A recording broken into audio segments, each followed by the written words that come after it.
Malipay yung gipaabot sa lokal nga pangagamhanan sa dakbayan sa Dapitan sa pagpangulo ni Mayor Seth Frederick Bullet P. Halusos ang pagkahuman sa pagtrabaho sa tulay sa Barangay Tamyon.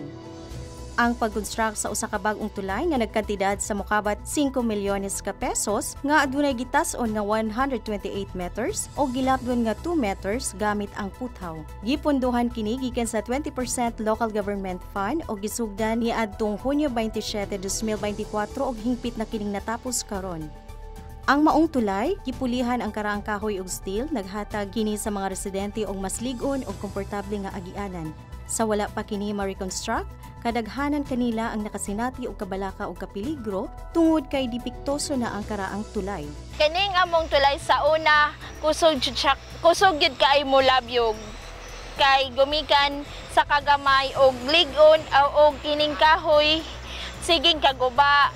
Daghan jud kaayo mig kuan kay sige pag yung kaayo sa kuan daghang kalangan.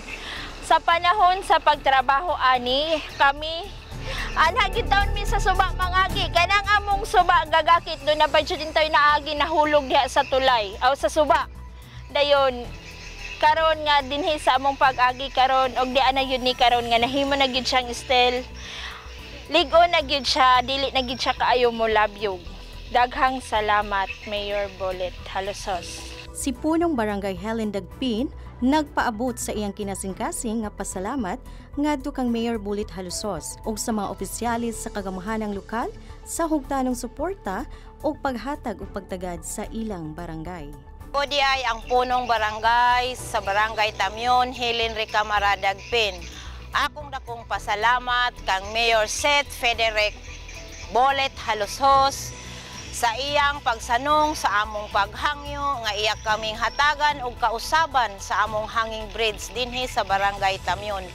Og wala niya kawanga ang among gihangyo og iya kaming gigahinan gikan sa City Development Fund sa kantidad nga 5 million. Sa ngalan sa barangay official sa Barangay Tamyon, kami kinasingkasing namong pagpasalamat kang Mayor Seth Frederick Bullet Halusos. Karon, pinaagi sa paningkamot ug suporta sa lokal nga kagamahanan sa Dapitan, ang tulay sa Barangay Tamyon nahimong hapsay, komportable ug alang sa mga residenteng motorista nga motabok. Dako kini og tabang alang sa komunidad nga masiguro nga mas luwas ug walay kadaot ang ilang adlaw-adlaw nga biyahe pinaagi sa maong tulay.